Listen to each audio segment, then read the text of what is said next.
तो आप लोगों को पता ही होगा कि 26 जून से गुप्त नवरात्र शुरू हो रहे हैं। 25 तारीख की शाम को प्रतिपदा तिथि लग रही है। 4 जुलाई को गुप्त नवरात्रि की समाप्ति हो रही है। तो गुप्त नवरात्रि में हम ऐसा क्या करें कि हम माता की कृपा प्राप्त कर सकें। सबसे पहले तो मैं आप लोगों को यही बताना चाहूँगी कि जो 10 महाविद्याएँ हैं, अगर जो आप इनकी साधना करते हैं तो बिना गुरु के मत करिएगा और आप देवी दुर्गा की करिए, क्योंकि जो ये 10 महाविद्याएँ हैं, मैं दुर्गा का ही ये अंश है। क्योंकि पार्वती जब क्रोधित हुई थी तो शंकर जी से, तब उन्होंने अपने शरीर से 10 महाविद्याओं को, उनके शरीर से 10 महाविद्याएँ निकली थी और शंकर जी को उन्होंने दिखाया था। पार्वती ही प्रकृति है, तो ये सब शक्तियाँ एक ही है। दुर्गा से ही सभी 10 महाविद्याओं का अवतार हुआ है। तो अगर जो आपको 10 महाविद्याओं की उपासना करनी है तो बिना गुरु के मत करिएगा और बिना किसी पंडित जी की सहायता के ऐसे घर में मत करिएगा। और आप दुर्गा की कर सकते हैं गुप्त नवरात्र में, ठीक है। दुर्गा की आराधना गुप्त नवरात्र में करिए, क्योंकि पूर्ण रूप से सात्विक होती है, आप कर सकते हैं। पाठ करिए, आप स्थापना करना चाहो तो वो भी कर सकते हो। पाठ करिए, कोई भी आप दुर्गा 108 नाम जप सकते हो।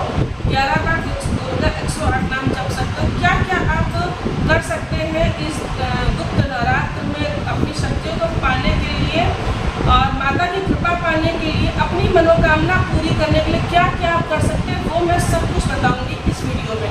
तो आप इस वीडियो को देखिएगा पूरा जरूर। जब देखेंगे तभी कुछ समझ में आएगा। तो सबसे पहले तो अगर आप बहुत लंबा कुछ नहीं करना चाहते हैं, जैसे कि मान लीजिए 1 से लेकर 13 अध्याय नहीं करना चाहते हैं, ठीक है, आप नहीं कर सकते हो। सबके बस की बात नहीं होती कि 1 से लेकर 13 अध्याय संस्कृत में पढ़ सके, ठीक है, कोई बात नहीं, मत कीजिए। तो अगर जो कर सकते हैं तो बहुत अच्छी बात है, कर लीजिए। आप स्थापना करिए। स्थापना का वीडियो भी मेरा पड़ा हुआ है, डिटेल में वीडियो पड़ा हुआ है, चाहो तो देख लो। उसी तरीके से स्थापना होगी, तरीका वही होता है। क्योंकि दुर्गा जी की जो सात्विक पूजा है, तो आप इसमें गुप्त नवरात्र में आप आराम से कर सकते हो। तो आप 13 अध्याय का पाठ करो, वही तरीका है जैसे कि नवरात्र में होता है। और अगर आप ये सब नहीं कर सकते हो तो आप कुछ भी एक नियम ले लीजिए, जैसे कि दुर्गा 108 नाम आप करिए और 11 बार कर लीजिए। बहुत जल्दी हो जाता है, मुझे तो याद है, बिल्कुल समय नहीं लगता। अथर्वशीर्ष का पाठ कर लीजिए 11 बार देख के, ठीक है। ये नहीं कर सकते हैं तो आप कुंजिका स्तोत्र पर मैं शायद मेरी वीडियो पड़ी हुई है। कुंजिका स्तोत्र का महत्व क्या है, ये तो शंकर जी पार्वती जी से कहते हैं कि गुप्त है, इसको सबके सामने प्रकट नहीं करना चाहिए। कुंजिका स्तोत्र का इतना ज़्यादा महत्व है कि चंडी पाठ के फल प्राप्त होता है, मतलब दुर्गा सप्तशती के पाठ का फल प्राप्त हो जाता है सिद्ध कुंजिका स्तोत्र से, और ये अपने आप में ही सिद्ध है।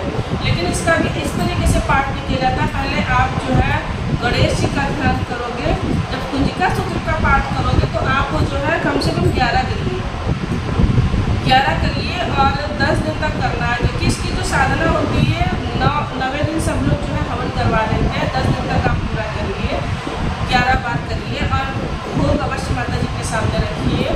और शुरू करने से पहले गणेश जी का ध्यान अवश्य करिए, शंकर जी से भी आज्ञा लीजिए और इसका विनियोग होता है, ठीक है। विनियोग कर लेंगे तो अगर 11 पाठ ही करना है आपको तो विनियोग अवश्य करिएगा। विनियोग होता है इसका। विनियोग जब संस्कृत में बोलेंगे तो जल छोड़ दीजिए, उसके बाद विनियोग एक ही बार किया जाता है। आप 11 बार पाठ करिए, विनियोग एक ही बार किया जाएगा। आप ये कर सकते हो, क्योंकि कुंजिका स्तोत्र तो वो चाबी है, सभी मंत्रों को जगाने के लिए तो चाबी है ये कुंजी है। और हाँ, इसको गलती से हवन मत करिएगा, ना तो कवच का हवन किया जाता, ना तो कुंजिका स्तोत्र का हवन किया जाता, ना तो कीलक का हवन किया जाता है, ठीक है। बहुत से लोग बहस करते हैं कि नहीं कवच का हवन करना चाहिए ये वो, लेकिन नहीं किया जाता, नहीं करना चाहिए। अगर जब अपनी चाबी का ही हवन कर दोगे तो क्या ही आपको सिद्धि मिलेगी।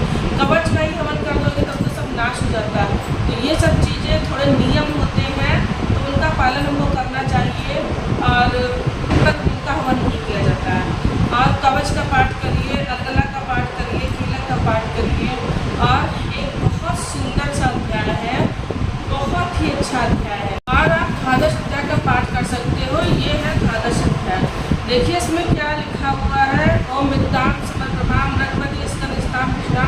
करवाल भेंट विलिस्वत्थस्था विरासविताम हस्तः चक्रगदासुद्धं विष्टाम चापम गुणम तर्जनीय विभ्रणम लापिकाम शैतानाम दुर्गाम नेत्राम भजे। तो ये देवी का ध्यान है, आप ध्यान करोगे तो पुष्प उनको जरूर अर्पित करिएगा।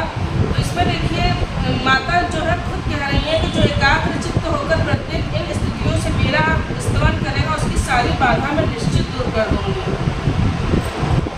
और ये लिखा है अष्टमी चतुर्दशी नवमी को भी एकाग्र चित्त हो भक्ति पूर्वक मेरे उत्तम महात्मा का जो श्रवण करेंगे उन्हें कोई पाप छू नहीं सकेगा, उन पर पाप जनित आपत्तियाँ भी नहीं आएंगी, उनके घर में कभी दरिद्रता नहीं होगी, उनको कभी प्रेमी जनों से बिछोह का कष्ट भी नहीं भोगना पड़ेगा।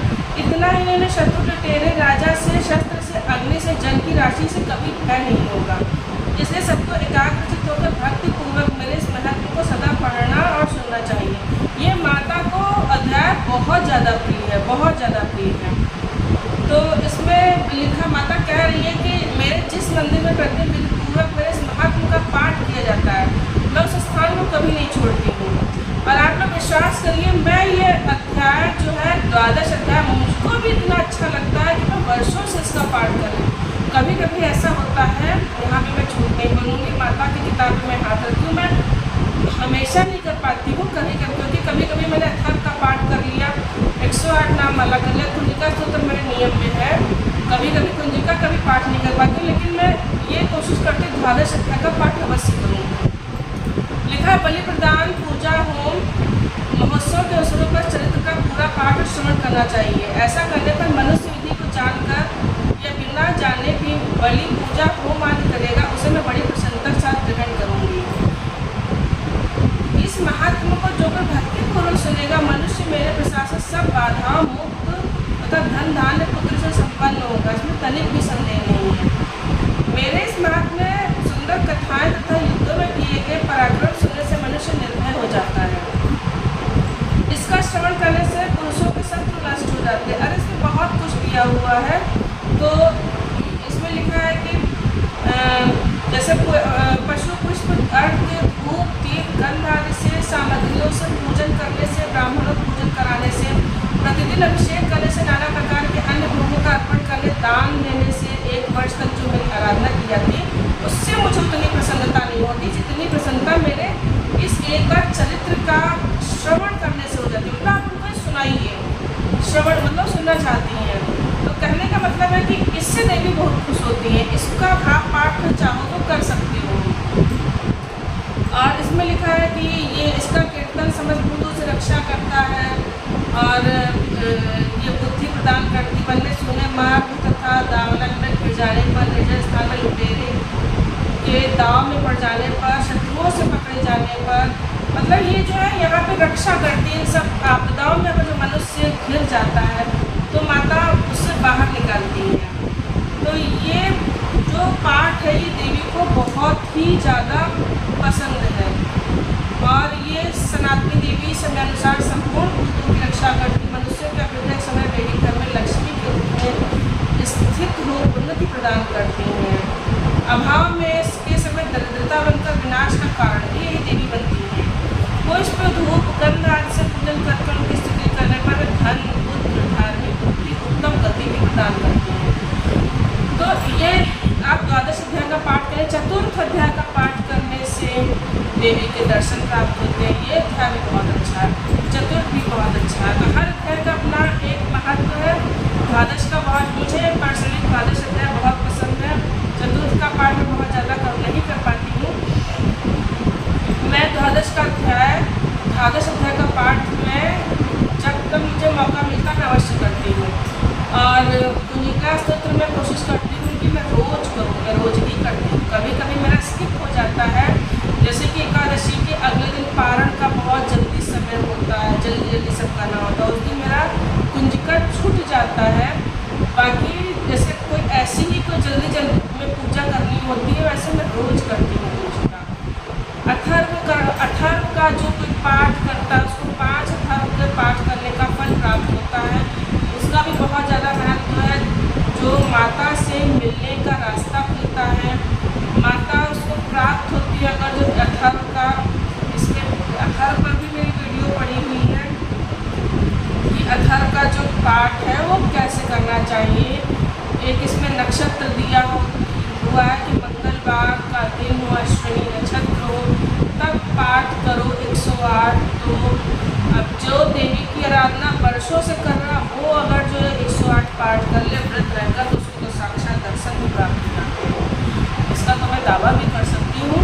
तो सबको मैं नहीं कहती हूँ कि प्राप्त होगी, वो जो है महामृत्यु से उसको देवी ताकि, मतलब उसके अकाल मृत्यु नहीं होती अगर जो आप इसका पाठ करते हैं। अथर्वशीर्ष का 108 पाठ करते हैं। जो मैंने नक्षत्र बताया, जो मैंने दिन बताया, साल में आ जाता है, एक दो बार ऐसा संयोग पड़ जाता है। तो ये आप छोटे छोटे काम कर सकते हैं। हाँ, और सबसे अच्छी बात है, आप 11 माला नरवाण मंत्र का भी जाप कर सकते हो गुप्त नवरात्र में। और एक चीज़ मैं बताना चाहूँगी, जैसे कि आपका कोई काम है और जैसे मान लीजिए कि आपका कोई काम नहीं बन रहा है, सालों साल से बहुत परेशान है, बहुत परेशान है, सब कुछ करके देख लिया है आपने, लेकिन नहीं हो पा रहा है। अब मैं आप लोगों को मैं पर्सनली अपना एक अनुभव आप लोगों के साथ शेयर करना चाहूँगी, माफ़ करिएगा। एक मेरा काम था जो कि नहीं हो पा रहा था और जो कि ज़रूरी भी बहुत था, बहुत बड़ा काम था, ज़रूरी बहुत ज़्यादा था।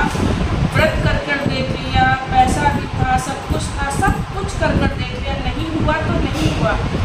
तो मैंने 2 साल पहले, 3 साल इसी आषाढ़ को पूरे हो जाएंगे। ये जो आषाढ़ की गुप्त नवरात्र आ रही है, इसमें 3 साल पूरे हो जाएंगे। कहने का मतलब 2 साल पहले मैंने आषाढ़ के महीने में सब चंडी करवाई थी और संपुट मैंने लगवाया था। सर्व बाधा विनिर्मुक्त धन धान सुतार होता मनुष्य मन प्रसादित भौसिक न संशया। तो ये संपुट से मैंने करवाया, चंडी करवाई थी। और संपुट लगा के करवाओ जैसे आपकी मनोकामना हो वैसा संपुट। दुर्गा सप्तशती में पीछे सारे संपुट दिए हुए हैं। जैसे कि किसी का शादी वगैरह का है तो उसका है मनोरमाम देवी मनोरतानुसारी तारिणी संसार सागर से पुलकुमा। तो इसी तरीके से इसमें देखिए पीछे सारे संपुट दिए हुए हैं। दारिद्र दुख नाश के लिए दुर्गे स्मृता हरस खेती से जंतो शस्त्रता मन मध्य शुभांग राशि। दारिद्र दुख में हानि का तदन्या सर्वोपकार करना सदारत चित्ता। तो इसमें इस तरीके से संपुट दिए हुए। आप लोग सचंडी अगर आपका कोई कार्य है जो बहुत दिनों से अटका पड़ा हुआ नहीं हो पा रहा है, तो आप लोग वैसे सचंडी करानी ऐसे नहीं चाहिए, बहुत मजबूरी हो तभी करानी चाहिए, क्योंकि इसमें ब्राह्मण कई लगते हैं, एक व्यक्ति नहीं कर पाएगा पाठ। और यही 9 दिन में ही पाठ पूरे करने होते हैं, ठीक है। और 10वें दिन हवन किया जाता है, ब्राह्मणों को भोजन कन्या भोज कराया जाता है। ये थोड़ा लंबा जो है विधान है, लंबी विधि है, तो ये इस तरह से कोई करवा भी नहीं सकता है। तो देवी जिसको चाहती है वही व्यक्ति करवा भी सकता है, और इतना मुश्किल भी नहीं है कि करवाया ना जा सके। ऐसी कोई बहुत बड़ी प्रॉब्लम में आप फंसे हुए हो, धन धान्य की समस्या है, तो करवा सकते हो। और कुंजिका का पाठ कर लीजिए, 11 पाठ 10 दिनों तक कर लीजिए, ठीक है। उसका पाठ करिए, नरवाण